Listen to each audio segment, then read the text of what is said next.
short episode on national action. My name is Sam. I'm Alex, and we're here with... Yeah, I'm James. Hi. I'm a journalist who's written about national action. Did a lot of research into them when they were sort of started out into sort of individuals. Interviewed some of them. I didn't know that. Yeah, I interviewed one of the founders. Over sort of email. Ben Raymond. Oh, okay. An interesting character. What was he like? It's sort of difficult to describe. He was like very into image board culture, but not very clever. So Those two things normally don't go hand in hand, right? People who are into image board culture are normally incredibly clever. Well, I think he was seen as being one of the intellectuals of the group. Like, so he had a politics degree from Essex. Like, so he was like a graduate. Some of them, a lot of them didn't come from graduate backgrounds. So he was seen as being like one of the intellectuals, and sort of he was one of the people that wrote a lot of their output. He did all the artwork. He was sort of a key, like one of the key founders. And yeah, he was just like not really that bright, which is not like a massive surprise. Did you get any quotes? Not really, and the article never got published. So okay, yeah. And now you can bring all that experience and research to this episode. Yeah. Preferably without defamation. Yeah. Although 12 Rules for What we should point out is not a legal entity and we have no employees. Yeah, and we are not even people. Yeah. So you can't sue someone who's not a person. It's all the output of a kind of an algae, just stored under the ground. This is not going in the podcast, don't worry. Yeah, that's cool. I think it's great content. Shall we go back to like how they got founded, why they got founded? Because people like, I guess like if you were like not an anti-fascist, in like around 2016, 2017, this like absolutely mad group of really committed racist Nazis kind of came into like the public consciousness in a very real way. Like, you know, they were putting like bananas on the statue of Nelson Mandela in Parliament Square and doing all these outrageous things and Sieg Heiling, and people probably still don't know what their roots were or where they came from. So could you tell us a bit about that? Yeah, so National Action was started, I think it was like August 2013, it was a group of three people. The two key founders were Alex Davis, who was this sort of seemingly middle-class kid that was at Warwick University, and Ben Raymond, who had done a politics degree at Essex. Like, Davis had been in the Youth BNP, so had that sort of past of being involved in the nationalist electoralist project, whereas Raymond had his own sort of fascist party called the Integralist Party. Oh my God, I didn't even know this. Yeah, so in the tradition of Brazilian integralism. I've got no idea, but yeah, he was like very into weird esoteric fascism. And like the two of them met, I don't quite know how. They got together and founded this new group that was like, when they launched it, I think it was only three of them. They were helped by this sort of Californian school teacher to launch the website. They wrote a lengthy document, I think it was called Attack. Where it was like kind of a policy strategy thing, right? Yeah. And they basically were establishing themselves as a Strasserite group that was going to be involved in street activism, but one that had an understanding of youth culture in a way that other Nazi groups hadn't done. So it was clear that they sort of came from this like image board kind of culture. So they're very much like, you know, we now talk about 4chan as being like a breeding ground of Nazis. It's like it's taken people years to realise that was happening. Like, these Nazis were there when it was happening. And like the National Action, you can sort of, they talked about how they were part of image board culture. Like, when I interviewed Ben Raymond, he was like, yeah, we've come from that scene. And yeah, they were also very closely linked to a website called Iron March, which was international fascist website, and Raymond was one of the administrators there. Okay. And Iron March I guess it spawned a lot of these similar kind of groups in different places around the globe. So like Atomwaffen division in America had a very similar, was similar in its extremity of its politics, and I can't remember what's the one in Australia, the Antipodean Antipodean Resistance. There's also Skydas in Lithuania. Skydas. But yeah, National Action were the first real life group to emerge from Iron March. So this was like years before Atomwaffen even started. And it's they started to pick up former young BNP members. This is like a few years after the BNP's collapse. It's like the BNP's the most successful sort of fascist political project in the UK. Mm-hmm. They got over 1 million votes. 2 MEPs, Yeah. on like 40,000 active members. Yeah, Right? yeah, and they had a large youth division, and so there are a lot of people that had been involved in that wanted to continue sort of nationalist activism that got dragged towards national action. And they started off by doing stunts. I think the first demo they ever did was a demonstration outside a Subway against halal meat or something like that. It was like the ridiculous kind of shitty far-right activism. Compared to what they later want to do, it's like so kind of quotidian in its like kind of ambition, right? Like, yeah, but it was an effective way of doing it, because I think the first interaction they had with anti-fascists was they went on a Golden Dawn solidarity demo, and a group from London anti-fascists found them in a pub and didn't take them seriously and was like, you should just like leave and go, and they were escorted to a train station and left the area. So it's like they were trying to come up with a way where they could develop a street presence without coming into contact with anti-fascists, which is sensible. If you're a sort of committed Nazi, you want to avoid getting punched. I guess this is kind of an interesting account, because at least it seems to me, who I'm nowhere near as kind of informed about this group as you are, it seems to me that National Action were much more kind of like, swastika on the sleeve, kind of like Nazis than, say, like Generation Identity currently are, who are much more kind of closed, much more like kind of slick in their presentation. And so I'm kind of surprised they didn't encounter any kind of anti-fascist resistance, at least at first. Well, yeah, like National Action were openly Nazi. Like there's photographs of them doing demonstrations in York and Newcastle with banners saying Hitler was right. It's like they were openly Nazi and quite proud of it. But they realised that if you do that, you're going to get attacked by people. Like, because so their whole strategy to start with was doing flash protests. Mm-hmm. So they'd just turn up unannounced, like they'd film themselves doing this, like they'd go around putting up stickers or Nazi posters, and then they'd put a video out on the internet with some like shitty Nazi punk in the background. Like 2 days later. Yeah. And they had like a decent video editor. Their videos were getting tens of thousands of views. And this was a really effective way to build up a Nazi street organisation. And I know you made a distinction between Generation Identity, but it is a similar kind of mode of politics, right? No, completely. I'm just wondering like why it is that Generation Identity, which has been, it seems to me like pretty kind of, people kind of leapt on it as soon as it started to appear in the UK. And of course, maybe that's because we knew about it from Austria, we knew about it from France as well, but maybe there's a kind of difference there. But it just seems like, with the way you said, like they managed to build up and build up and build up and build up without really encountering any kind of serious anti-fascist resistance. I'm just like kind of wondering. Yeah, but I think it's like they why? set their targets lower, or what they were trying to achieve. Like they were doing like for flash mobs for years, whereas like Generation Identity organised a conference that they publicly advertised within like a month or two of launching. Yeah. So it's like what Generation Identity are trying to do is to create a sort of legitimate organisation, whereas National Action were openly like, we're not going to be legitimate. Yeah. And it is effective. In the UK anti-fascist movement is kind of bad at like responding to that kind of like far right activity, because it's kind of good. Anti-fascists are good at when there's something announced ahead of time and we've got like a month to prepare for it and we can contact all these groups and do whatever. But then when we've got these kind of flash mobs or these like more like low key things, you can get away with it a lot more because there's no like kind of like further like research that's going on in any kind of organised way, and so it's an effective strategy. Well, I think it's also that a lot of anti-fascists in the UK didn't take National Action seriously when they were launched. Like people were watching these videos of teenagers going around putting posters up in like groups of 10. And this was at a time when the EDL had been doing massive demos. It's like people just weren't thinking that this group was going to be serious. And they were so ridiculously openly Nazi that it's like people just didn't see them as a serious threat. Whereas I think with Generation Identity, there's this whole history of what identitarians have done in France and Germany and Austria. So like anti-fascists are aware that identitarianism is a thing. They're not like anti-fascists in the UK weren't looking out for a Strasserite street organisation that was coming off like the internet. Of course, there were some anti-fascists like the Anti-Fascist Network and London Anti-Fascists and Merseyside Anti-Fascists who were like, we're on National Action.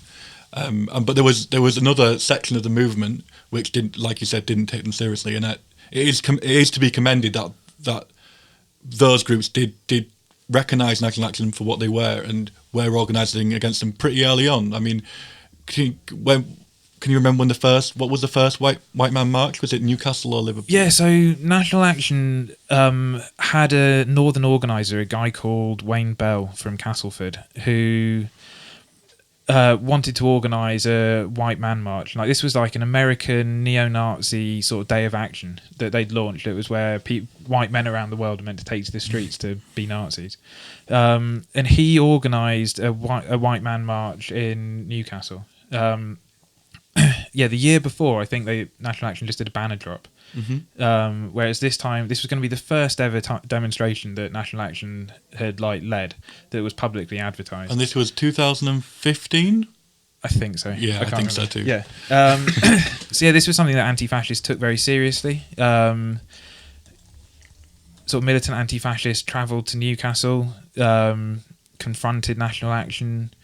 I think 3 of them were hospitalised. And this pushed National Action back. It also led to National Action had a hardcore band called Of Wolves and Angels that did horrendous hardcore with fucking Oswald Mosley samples. Do not listen. Yeah, it's dreadful. It's quite hard to find on the internet as well. Yes, they had this hardcore band. It was an attempt to sort of get into the hardcore scene, push Nazism into a part of the punk scene that's been sort of militantly anti-fascist for decades. The lead singer of that band got hit in the face with a tin of beans in a carrier bag, which led to classic northern self-defense right there. Yeah, which led to blood pissing out of his nose, and that's the last time anti-fascists saw him on the street. And the band never released another EP. So thank those anti-fascist music fans. A year later, they tried White Man March 2, and they picked a really incredibly stupid city to stage this in, which was of course Liverpool, well known for its heavily Nazi kind of history and presence and general view of the people towards the right wing. That's sarcasm there. So the people who are not UK listeners, that was Liverpool. Yeah. Liverpool fucking hated them. Yeah. Yeah, I think it's kind of interesting that because Liverpool has had a long history of far right marches. The National Front used to do a lot of marches there, sort of linked to the IRA Warrington bombing. Mm-hmm. That were opposed, but nothing quite like what happened to National Action. What happened to National Action? Well, so National Action called a White Man March, again organised by Wayne Bell. The first White Man March had seen National Action build this coalition of sort of Nazi organisations. It's British Movement were out for that, Polish Neo-Nazis, Misanthropic Division, Creativity Alliance, all of these bizarre splinters. The Creativity Alliance. Yeah, there's a neo-Nazi group called the Creativity Alliance. The Creativity Church, right? Yeah, the World Good Church Lord. of the Creator. It's okay. That not as in Matt Hale.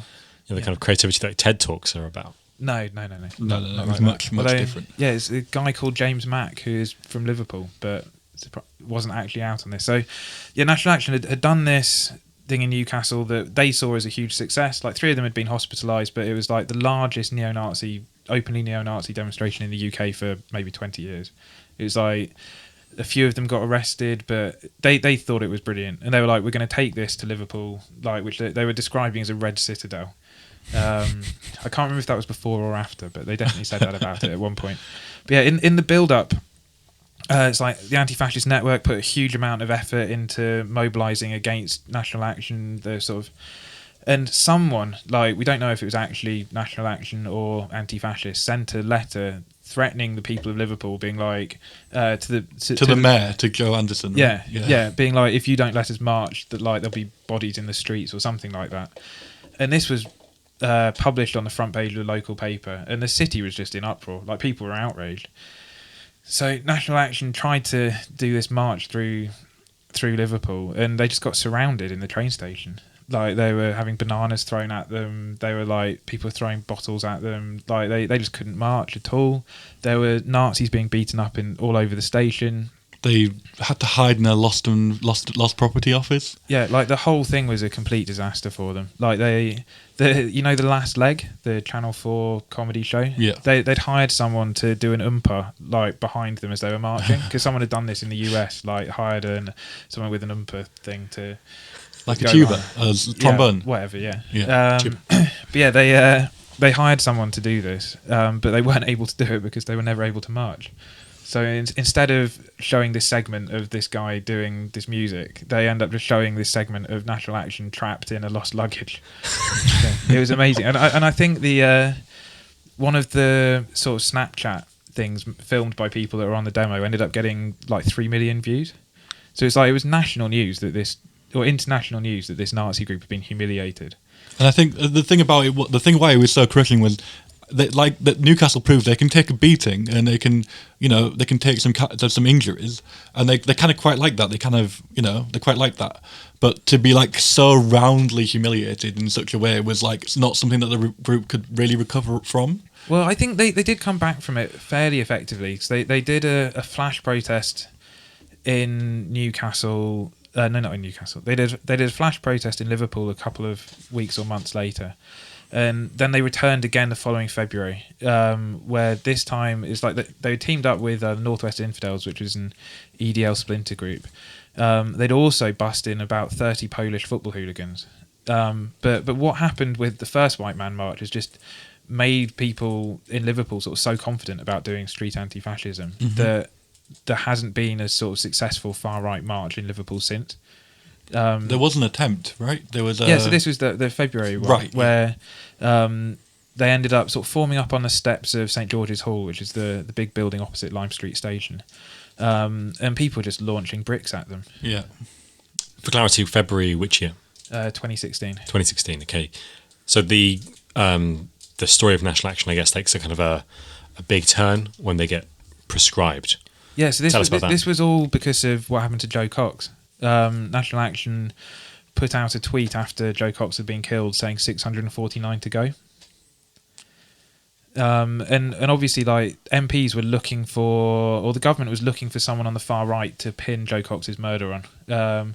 Like Thomas Mayer had been loosely involved in Britain First before he killed Joe Cox, but he was like your kind of archetypical like loner, like lone wolf kind of figure. Really, like he didn't have deep connections to any group particularly. Yeah, and I think that they wanted to show that they were cracking down on the far right as a result of like this murder of an MP, and National Action just ended up being the group that got it, and I think that sort of further radicalised them. Like I think that pushed them into more extreme kinds of action.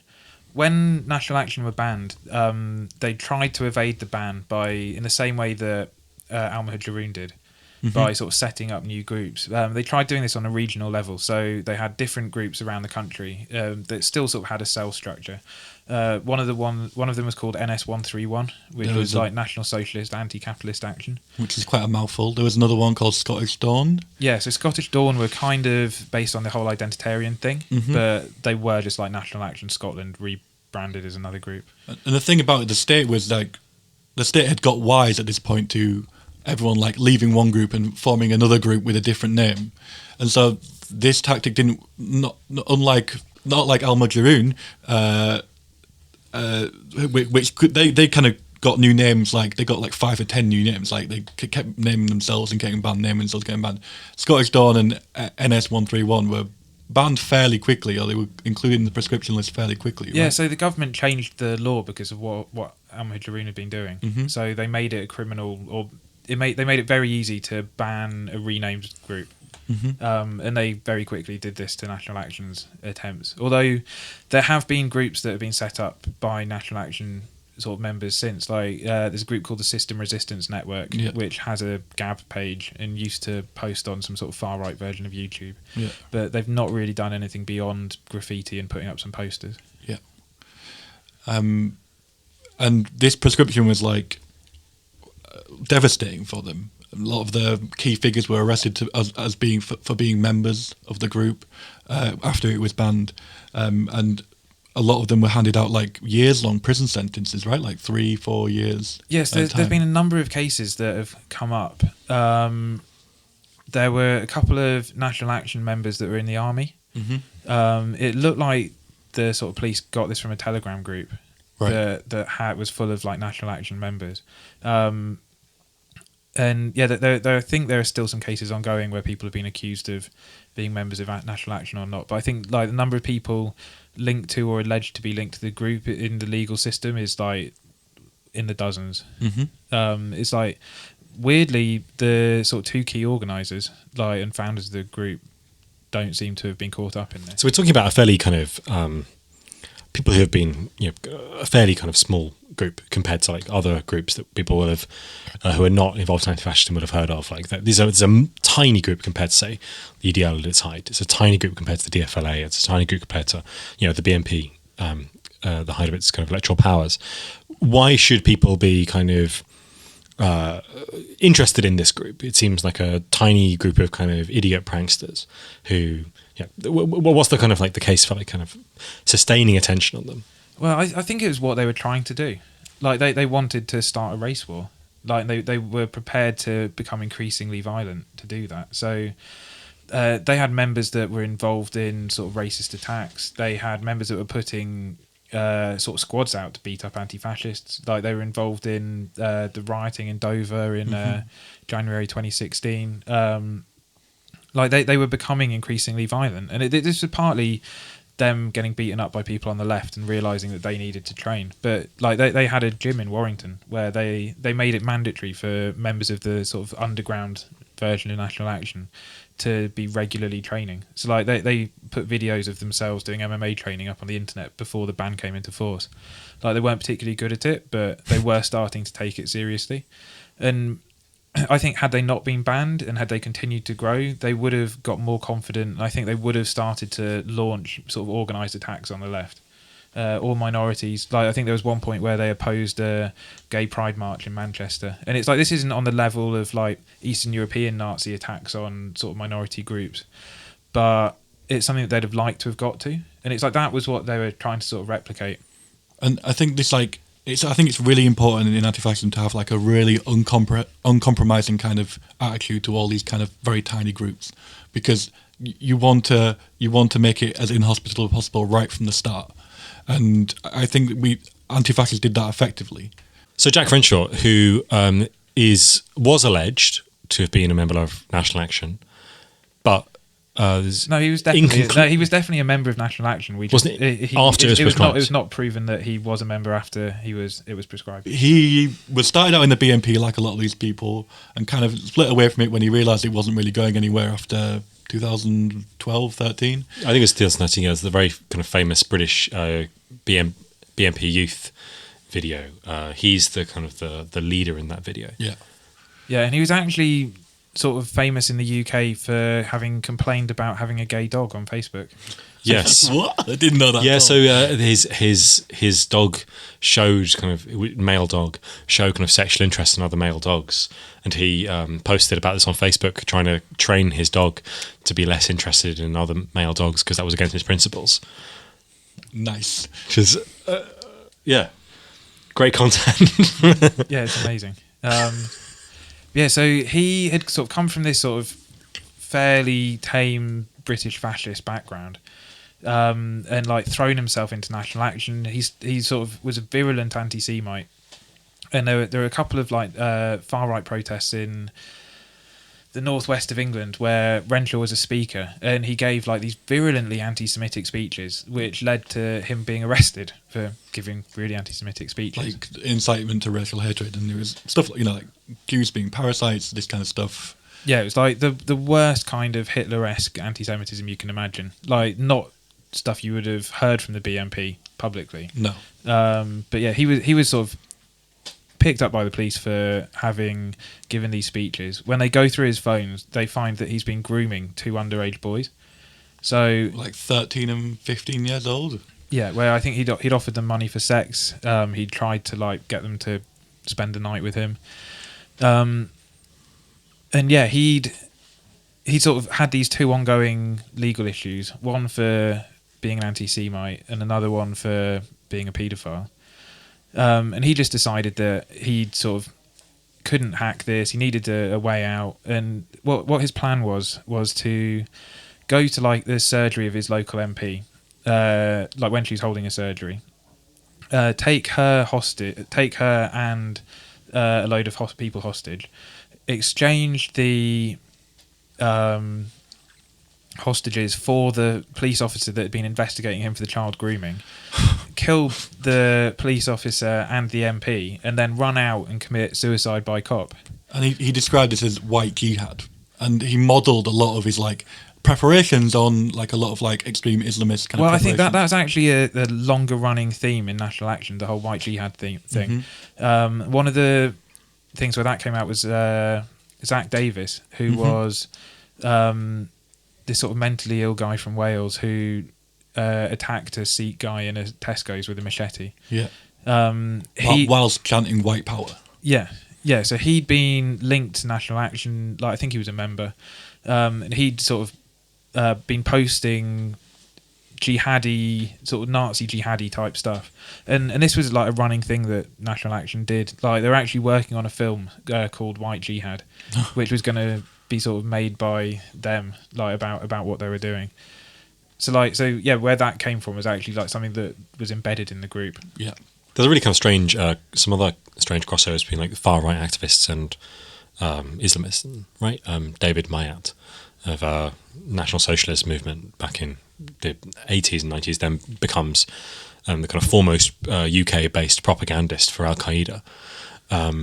Before then converting to his own kind of numinous way philosophy. David Mayat is a person for another episode all his own. It's linked to this very closely, like with the whole Order of Nine Angels or Order of Nine Angles. Angles, yeah. I recently discovered those angles. Yeah. After having think it was angels for a much longer time. Angles. Yeah, because Atomwaffen, which was the US group, have got heavily into that. Yeah, they have. Yeah, there's an excellent thread on Kiwi Farms about this.